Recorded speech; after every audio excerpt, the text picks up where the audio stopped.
Mike McCarthy out in Dallas, Mike Vrabel in New England, and wildcard reaction from this weekend's first round of NFL playoffs coming at you on today's Peacock and Williamson. NFL analyst Brian Peacock and former NFL scout Matt Williamson bring you expert NFL analysis every day in less than 30 minutes. Get an inside look at the NFL on the field and in the front office with elite breakdowns to next-level analysis and in-depth information only for the real NFL fans. This is Peacock and Williamson, and it starts now.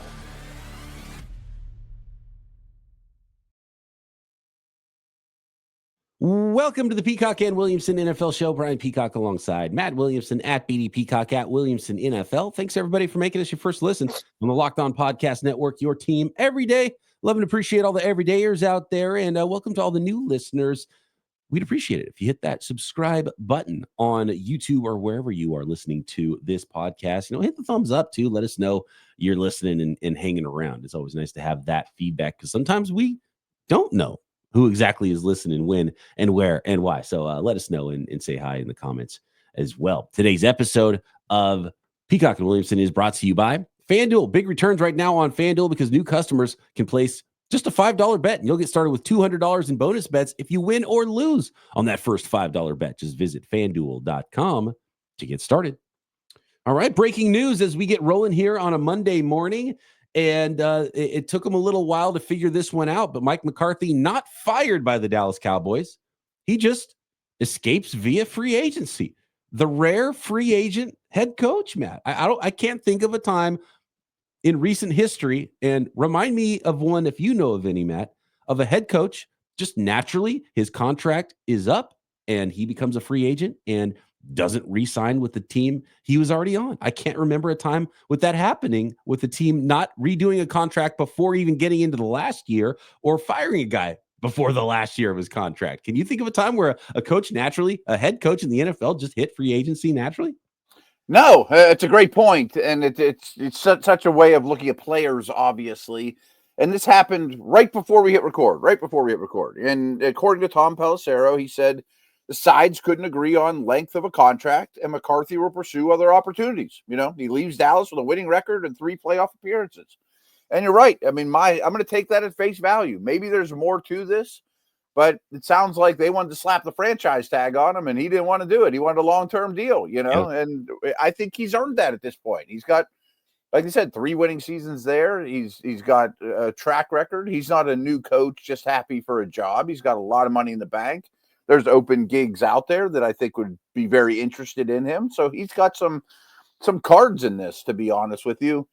And the more as I was talking through that, it kind of has reminded me of the Lamb Prescott Parsons contract. Like they always wait too late. You know what I mean? Like, Yeah. Dak went forever. And like, if you'd have signed him 2 months ago, you got him. Maybe they don't want him. But I mean, it just seems like these huge contracts the Cowboys have dragged their feet on of late. Good or bad? Clearly the fact that they didn't re-up him previously and the fact that they couldn't come to terms after this season, that the Dallas Cowboys weren't super worried about it and maybe have been eyeing somebody for a long time or really eyeing somebody right now. And could that person be Ben Johnson? Do you think that they have somebody in mind, or do you think they naturally just said, I don't know. We just don't, we don't care. I feel like there has to be a plan where they're like, oh, we're going to get better because blank and blank coaches are available for us right now. That's great. I'm sure they have people in mind. I mean, they'd be insane if they just started their search right now or started putting up names today because we didn't get a deal done. Of course, you got a list on the back burner. Free agency's right around the corner. That's like going in without having a draft board. You know what I mean? Like, of course you have something like that.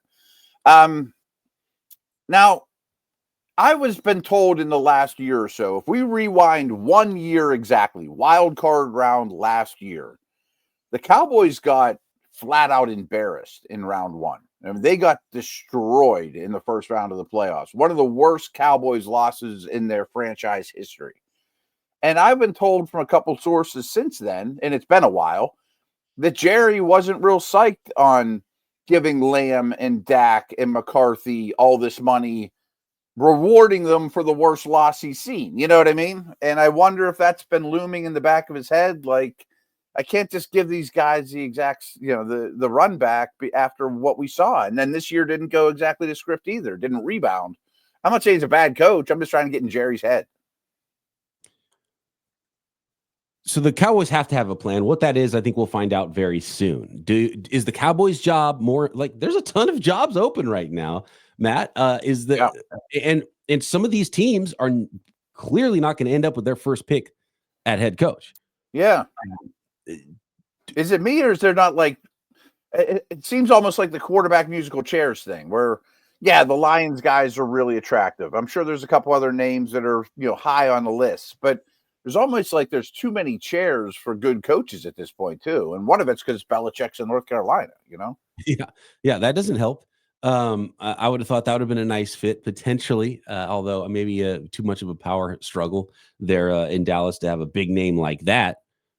Do they want more of a puppet head coach in Dallas? And how good is the Dallas job stacking up next to some of the other jobs that are available in the NFL? Because this isn't like you come in and get to pick your own GM, because the GM is ownership in-house, basically. Yeah, to me, that's the sticky part is, the Jones family, and Jerry in particular is going to rule the roost, and more so than most owners, and they're more involved with media and, picking the players and those type of things. And I should know his name, but they're behind the scenes draft guru that's been there forever. Has pretty much done a really good job. The last draft or two that might leave a little left to be desired. They're middle class, so their roster's not great. But I think it's a pretty good job. I mean, I don't think the NFC East is super daunting, although Jalen Daniels looks a little scary and the Eagles are always going to be there. And you do have Dak and you have some pieces. And I think we need to remember that they were like the lowest paying or active team last offseason. Like they really did nothing. They just kind of sat on their hands the whole offseason. Is that who this team has become? Are they a draft and develop team? Or is Jerry did he take a year off for whatever reason from spending, They're interesting because they do have so many expensive pieces, and now they've got to do another one. So when you've got top of the market quarterback, top of the market wide receiver, and now you're going to have a top of the market defensive end, those are huge expenditures. So you're probably not going to have a lot of money to spend in free agency for a while. So I think that was just a natural progression there, knowing that was coming up. But I think you're right. What you touched on just a minute ago about Jerry Jones looking at things like, okay, well, I'm not going to put more into this because I expect more out of it. And they didn't get more out of it. And I think that's why Mike is out of a job right now. And obviously there were some injuries and some other reasons too, but they do have to build out the rest of that roster because it's getting dangerously in the stars and scrubs mold with the too high of a percentage of scrubs on the roster, potentially for whatever the new head coach that comes in. But I bet Jerry Jones sees it a little bit differently. As far as Mike McCarthy goes, does he walk into another head coach job then this offseason? Well, to your point, I mean, he doesn't have a paycheck coming in. I mean, almost always these guys get fired. They can go to the beach for a year and the checks just keep rolling in. And then you worry that you get detached and you get out of sight, out of mind, and, you lose the pulse of the league. But my hunch is yes. I mean, if I was Jacksonville or Chicago or someone that hasn't historically won a lot of games and could probably use a culture shakeup, I think I'd be pretty interested. Next, let's talk the New England Patriots, who have made a hire at head coach, and it's the name that everyone expected to be hired. Mike Vrabel, the new head coach of the New England Patriots, and we had playoff football that we got to break down too. Big news Monday here on Peacock and Williamson, the Saturday and Sunday NFL Wildcard reactions from some really interesting games, a couple of rookie quarterbacks, one winning, one losing, and a couple of really bad performances from some big name, high-priced quarterbacks as well. Wildcard weekend next. This episode of Peacock and Williamson is brought to you by LinkedIn Jobs. Growing your small business in 2025 comes down to how well you can hire. And let's face it, better hires start with smarter insights. That's where LinkedIn comes in. With the strongest hiring data available, LinkedIn helps you identify the right candidates, giving you the confidence to make the best decisions for your business. We've used LinkedIn here on the network. It's a game changer when it comes to finding the right fit and hiring the right person for the exact role that you're looking for. And small businesses are wearing so many hats. Every hire is so crucial, and LinkedIn gets that. And they also know that it's so difficult to have all the resources for a small business. So that's why they work so hard to connect you with the best candidates using data you won't find anywhere else. In fact, 72% of small businesses say LinkedIn has helped them find high quality candidates. So hire smarter this year and find your next great hire on LinkedIn. Post your job for free at linkedin.com/lockedonnfl. That's linkedin.com/lockedonnfl to post your job for free. Terms and conditions apply.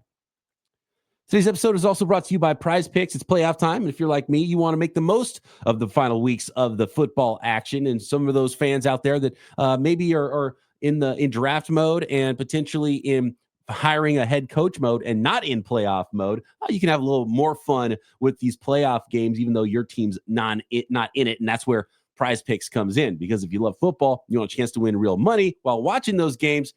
Prize Picks is the place for you.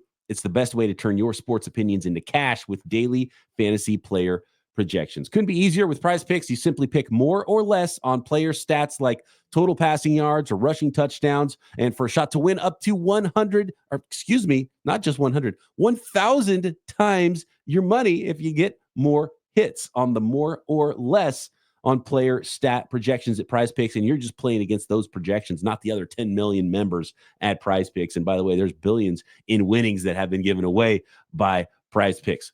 So here's a special offer for our Locked On listeners. Download the app today. Use code Locked On NFL to get $50 instantly after you play your first $5 lineup. That's Prize Picks. Run your game.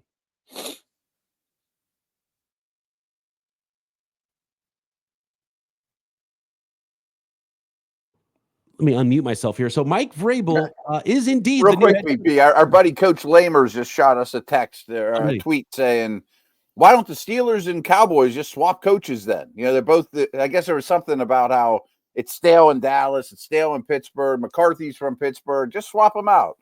I don't think that's going to happen. I can tell you that if Mike Tomlin and Mike McCarthy were both on the market at the same time, Tomlin gets snapped up a little bit quicker. So I think they would have to, I think the Cowboys have to throw in some draft picks on that one. Plus, he's not under contract. You just let him walk. Not a Cowboy anymore. Mike Vrabel, as expected, has been hired as the head coach of the New England Patriots. My question, Matt, what the hell were they doing for the last 12 months in New England? That's a great point. Any sense at all to me?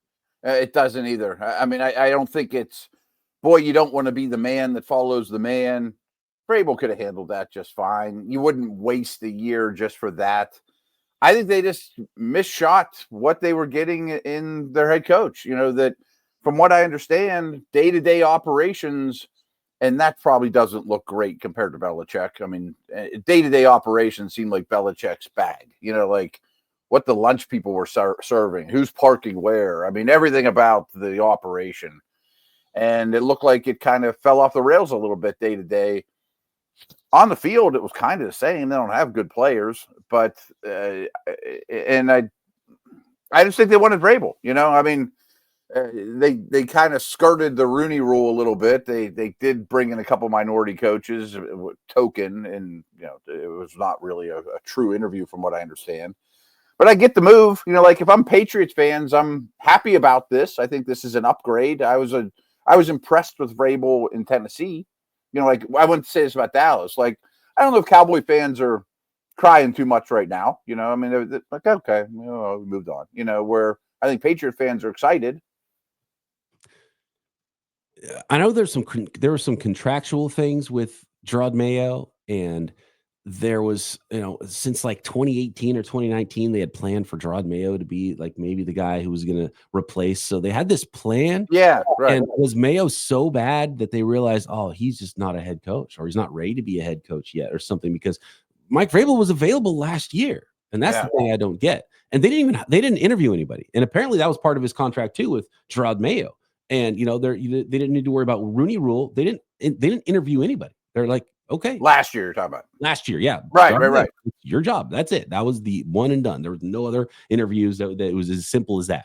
But you phrased it better than me, but I think like they promised it to him, so they lived up to their promise, and then they lived with it for a year and didn't like it. It might have been part of the Belichick thing too. Is Belichick wanted them, and they were like, okay, well, here's our plan, and then they didn't like it. And a lot of people think it's because they didn't get the first pick in the draft and they won that last game. I don't think Yeah. that has anything to do with it. But how bad could it have possibly been? Because the expectations shouldn't have been high. They found themselves a potential franchise quarterback. Like the Patriots were in a great place. I didn't expect Mayo to get fired at all because I don't know why expectations would have been higher. And if you knew you wanted Vrabel anyway, then what was this charade for the last year? Because Vrabel was available last year, unless Vrabel said, "I'm not following Bill. I'm going to take a year off." And maybe the Patriots are like, "Okay, well, let's see, Mayo. You get 1 year," and it wasn't amazing enough. And I don't know what Vrabel's role was with the Browns, but they did pay him to do something. You know, I mean, I don't know what he was asked to do during the week. If he was just a consultant or was he in charge of blitz packages? I don't know what he did, but I mean, it wasn't as strenuous a job as he's accustomed to. Surely not. I like it. Yeah, I mean, I like it. I think the Patriots are in a good spot to go forward. I think it's a great hire. And I think Vrabel is going to be one of the probably 2 hottest names as head coaches this hiring cycle. And he was the first one to get that job, New England Patriots. So McCarthy out in Dallas, Mike Vrabel in New England. Still a ton of open jobs, some GM. Real quick, BP. I mean, I wonder, sorry to interrupt, but these organizations are kind of the same. You know, New England and Dallas. High profile, dads getting older, Hall of Fame type owners that have had a lot of success, but also had Belichick and Brady. Didn't hurt, you know. I mean, you did. And they look like they're in the succession plan, kind of like the show Succession. You know, the Roys are handed it over to the kids, and hopefully they don't screw it up. You know, the empire you built. But they're like the 2 most valuable organizations in all of sports or all of football, and they're at a crucial time with old owners. You know, like I always wonder at the end of some of these owners' tenures, are they just not as smart as they used to? I mean, like any human male, it's in their 80s, just lost their fastball, you know? Yeah, you don't quite have that edge anymore. You don't quite have the same energy. Al Davis, you know? Yeah, we saw it with Al Davis. Al Davis was like a football coach. There was no more football owner than Al Davis. And at the end, it was like, hey, Al, man, what are you doing right now? Right. Doesn't want to quite hand it over to Mark yet. And is he ready? And it could be weird. I mean, I think these organizations are in similar places in a way. And it's interesting because some owners are not really football people, but then their kids grow up in it and their kids are more football people than they are because they grew up in it and care more about the football and grew up around it and kind of understand the football side even better than the owner did when they were younger, when they bought the team. Sometimes it's the opposite. And the owner was all about ball and they wanted to own a football team. And then their kids are, you know, rich kid syndrome. It's like, okay, son, here's a football team. Like, all right, great. You know, you get a football team. Yay. Kind of happened in Tennessee. Like, here, daughter, here's a team. And they haven't been good, you know? Yeah. And so you never know who's got it, who doesn't when it comes to all business and sports. And you see a lot of business people who end up buying teams and they made their money elsewhere and they're not good at the football thing because it's a very different business. But it's the best investment ever. Right. Yeah. The ticket sales and the stadium and all that is probably what they're still good at. But the on-field football stuff, you know, maybe they might not be great at. And they have been good in New England. But yeah, you do start to and look, it's a Belichick disciple, former Belichick player, defensive-minded coach, back to back. That's had success. But like, what's going to change because it's still the same? Like, okay, it's still a Belichick defensive coach and another defensive-minded coach. You know, following one. You know what I mean? It's like I see what you're saying. Who's going to develop the quarterback? Who's going to call the plays? You know, right? That's why the Vrabel thing. I was like, well, are they really just? Is it that simple? They're just going to go with Vrabel because. I would get it if they're like, oh, we can get Ben Johnson. It's all about the quarterback. And we need a guy because that's why we're going to go off Mayo because we want to go to the offensive side of the ball. And we're not sure about the offense right now with our new coaching staff. We don't know that Mayo can develop May properly. You know, right. Another Belichick disciple, defensive-minded head coach. And so it's just a very strange move to me. And maybe Vrabel has a better plan for his coaching staff, how he's going to develop the young quarterback. And it just feels dirty and weird the way they did that 1 year with Mayo. Something about it I don't like, and it makes me feel like they might not know exactly what they're doing over there, or maybe this was just the plan all along. And Mayo but Mayo is done dirty. It's even worse for Mayo. It's one thing if like, oh, he did a bad job, we got to fire this guy because I don't think he's the right guy. That's one thing. And that's okay. But if it's like, oh, we're just going to wait a year and get Mike Vrabel, like that's just doing Mayo dirty right there. And kind of you're just wasting a year too. Right. We'll see. I do think it's a good hire. I think Vrabel is a good coach. I do too. Probably just a natural, really good fit for the New England Patriots. That's it. Wildcard weekend. Let's get into it. Takeaways from Saturday, Sunday playoff football next.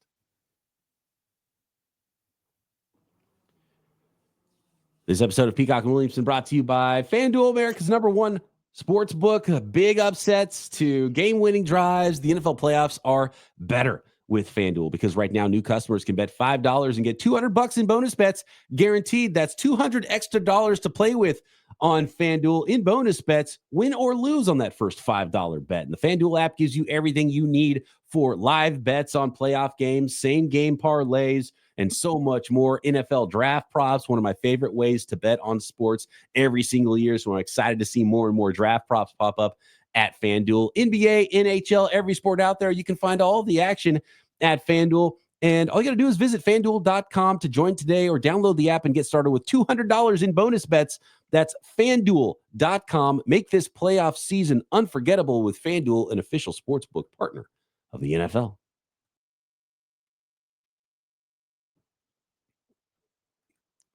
I want to start with the bad. And this might be hyperbole, and I know everything's a little bit more magnified in the playoffs. Yeah. Did we see the worst games in the careers of two high-profile, high-paid quarterbacks in Justin Herbert of the Los Angeles Chargers and Jordan Love of the Green Bay Packers?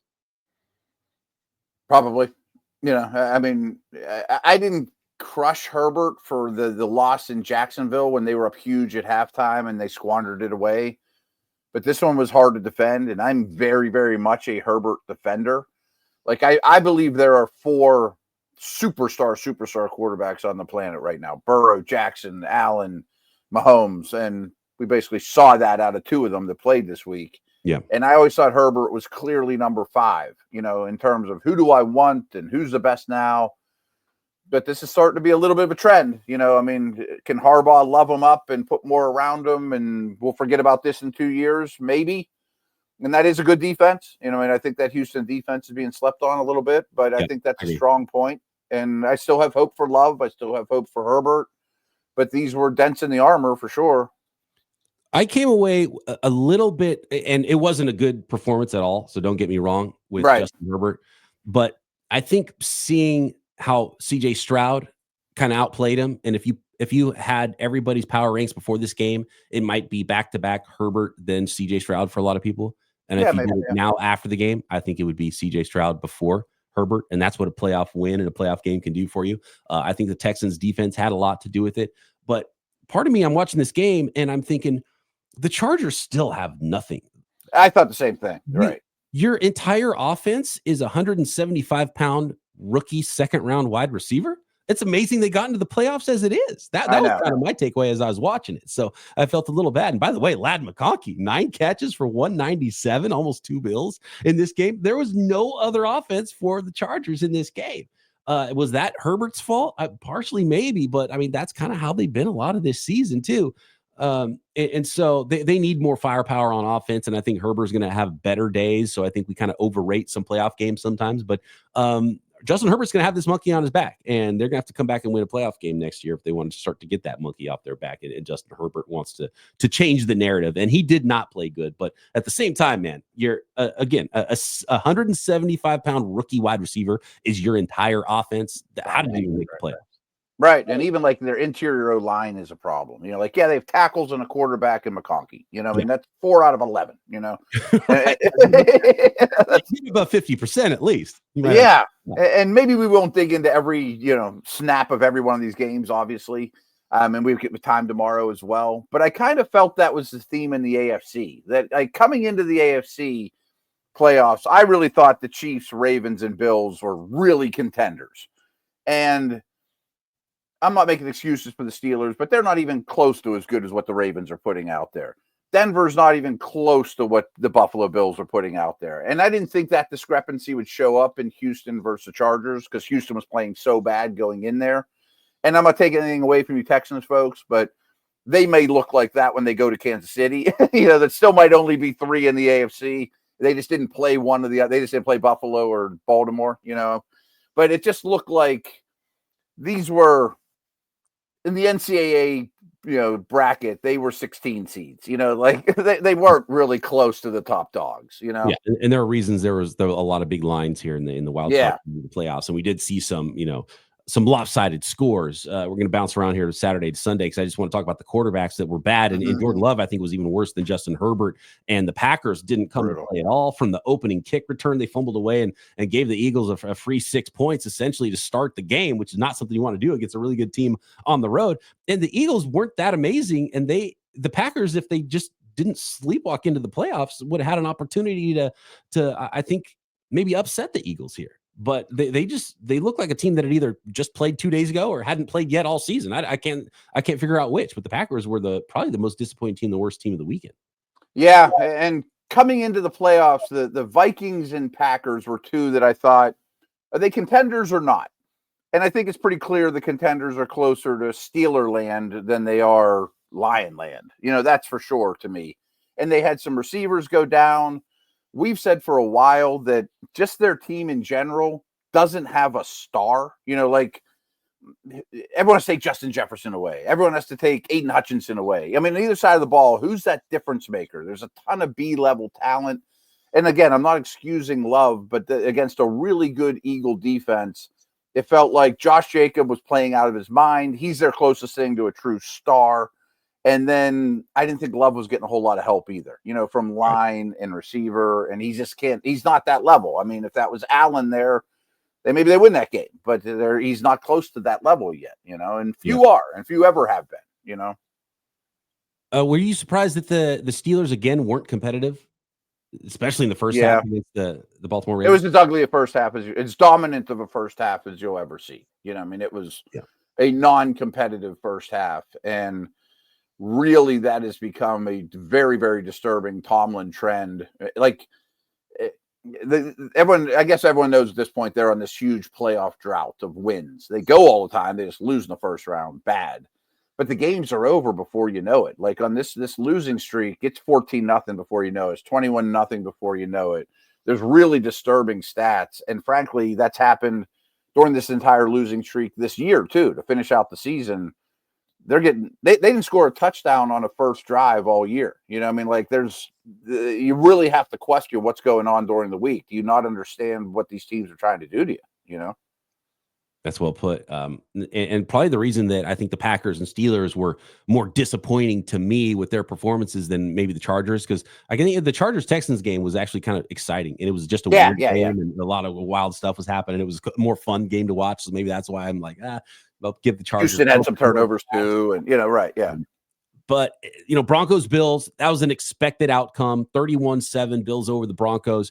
I came away with this game thinking, man, Bo Nix had a nice rookie season, but Sean Payton picked the wrong job, because you just drafted a first-round quarterback, and you look at where the tournament is. You got Allen, Mahomes, Lamar Jackson, and C.J. Stroud. Like, Sean Payton and Bo Nix, they could have a real nice career together. I don't think they're breaking that. Like how many divisions do you even expect to win in Denver? That's what I came away with there. And Bo Nix, I think, could be even better next year. But they did hit the long play to start off the game. They had a nice little haymaker to start it, rookie to rookie from Oregon. So Bo Nix to Franklin, and nothing else. And that was it. And the Bills were like, no, we're better, and we're gonna end this game.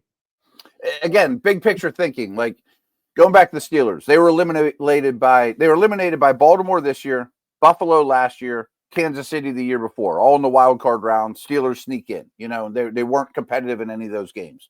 I'm about to do 4 hours of Steelers radio and a bunch of different outlets as soon as we hang up here. And I'm going to be asked 100 times, what do the Steelers need to do to get into the next level? Find Lamar, Allen, or Mahomes. I'm about to do a podcast later, and it's the Peacock plan. It's the Locked On 49ers. It's my plan in the offseason. And I'm getting to the point where I'm like, you know what, man? It's almost that simple. It's like not fun anymore. Is if you're not like just chasing that insane top 5 superstar quarterback, Yeah. you might be just behind, and it might not be worth any of their. You're just like the Bengals might be in better shape than the Steelers or Niners because at least they have him. Right? There's 4 on the planet, and you have one of them. Unfortunately, they're all in the AFC. But I feel like that's the short answer. Should the Steelers run it back with Wilson? They have to get better with another receiver. Yeah, sure, great. But they don't have Allen, Jackson, or Mahomes. They're not going to win in the playoffs against those guys. Do the Commanders potentially have one of those guys? The Commanders, rookie quarterback Jalen Daniels, a doink field goal at the end wins it for the Commanders on the road. The big road win for a rookie quarterback, which is not something that happens very often in the NFL. Commanders defeating the Buccaneers 23-20 in the most, really the only close game of the weekend. Super entertaining game, and I almost didn't want either team to lose. I felt bad for the Bucs and Mayfield and as hard as they play. But I think Daniels is maybe the story of the whole weekend because he's turning Zacchaeus and Denami Brown, let alone McLaurin, into real playmakers. And there's definitely a flair for the dramatic with this kid and this team now, and they're scary. I kind of thought that Bo Nix and Daniels, they're playing with house money. They way outkicked their coverage this year. They had low over-under win totals, young, kind of new coaches, but they've been around the block. Fact that they made the playoffs was wonderful. And I don't know that Washington can win another or go into Detroit or Philly or whatever and win those games. But, man, they're way ahead of schedule. At least maybe they do have Allen or Mahomes or Burrow. Maybe. Rest of career, do you take Herbert, Jayden Daniels, or C.J. Stroud right now today? So much recency bias here. I seriously, this morning, and it might not have been my answer yesterday, I'd put Herbert third, probably. I know, I was thinking that too, but so many times in history, like if we would have said this about Peyton Manning at Herbert's age, it'd be like, dude's a choker. Don't want him. You know what I mean? Like it took a couple of these guys to age 27, 28. Matthew Stafford. I don't know about that guy. Can't elevate the Lions. Right. So I just think all their books are so far from written. But I guess we've seen the most of Herbert. He would have been my first pick, though, a day ago. I think he's my last now. But, boy, Stroud stock went through the roof in one day. Like, you might want to sell that stock right now. And Jayden Daniels, too, because he started so hot, and it wasn't as good in the second half of the year for that Washington offense. But seeing how cool and calm that's what I love about was in his first playoff game and making plays when he needed to make them. And you mentioned how there's still work to be done on the roster and some of his weapons, McLaurin aside. And seeing him scramble for that first down at the end of the game to seal it so they wouldn't have any time left after the field goal. So it's either we win or we're going to overtime. And just so calm with a rusher in his face. And he stiff arms him, has the athleticism to get away and scramble for that first down. And so it was a pretty phenomenal performance. And I know he's going to face tougher defenses here in the playoffs. Right. Big, the Bucs have some problems on that side of the ball. But on the other side, Washington's defense held Baker Mayfield and a pretty explosive Bucs offense to only 20 points. So, good on the Commanders. It was a great game. I mean, you can certainly give Harbaugh and not Harbaugh, Tomlin, some heat about coaching. You certainly can't in Washington. I mean, that coaching staff has done really, really well with the cards they've been handed. And this was the best test of all. And now the Washington did so well that their offensive coordinator is going to get some more head coach interviews now. So that's like a problem. You don't want to have to start changing schemes again after, a nice rookie season too. So crazy for Jayden Daniels' sake, Cliff Kingsbury's able to hang around I don't think Cliff Kingsbury's necessarily going to get a job, but people are going to call, and especially maybe Dallas is looking at him all of a sudden now. Right. Who knows, looking to develop a young quarterback or just want a different look to their offense. Mm-hmm. There it is, the week that was, and really tons of news, a packed show for us here on Monday. So we can get deeper into some more of these playoff games and what the next round of playoffs look like. We still got one more game on Monday Night Football that was moved to Arizona between the Los Angeles Rams and the Minnesota Vikings. So that's going to be a fun one on tomorrow's show. No doubt more news as it pertains to head coaches, GMs, and hirings and firings around the NFL as well. And, of course, we've got it covered for you every day here on Peacock and Williamson.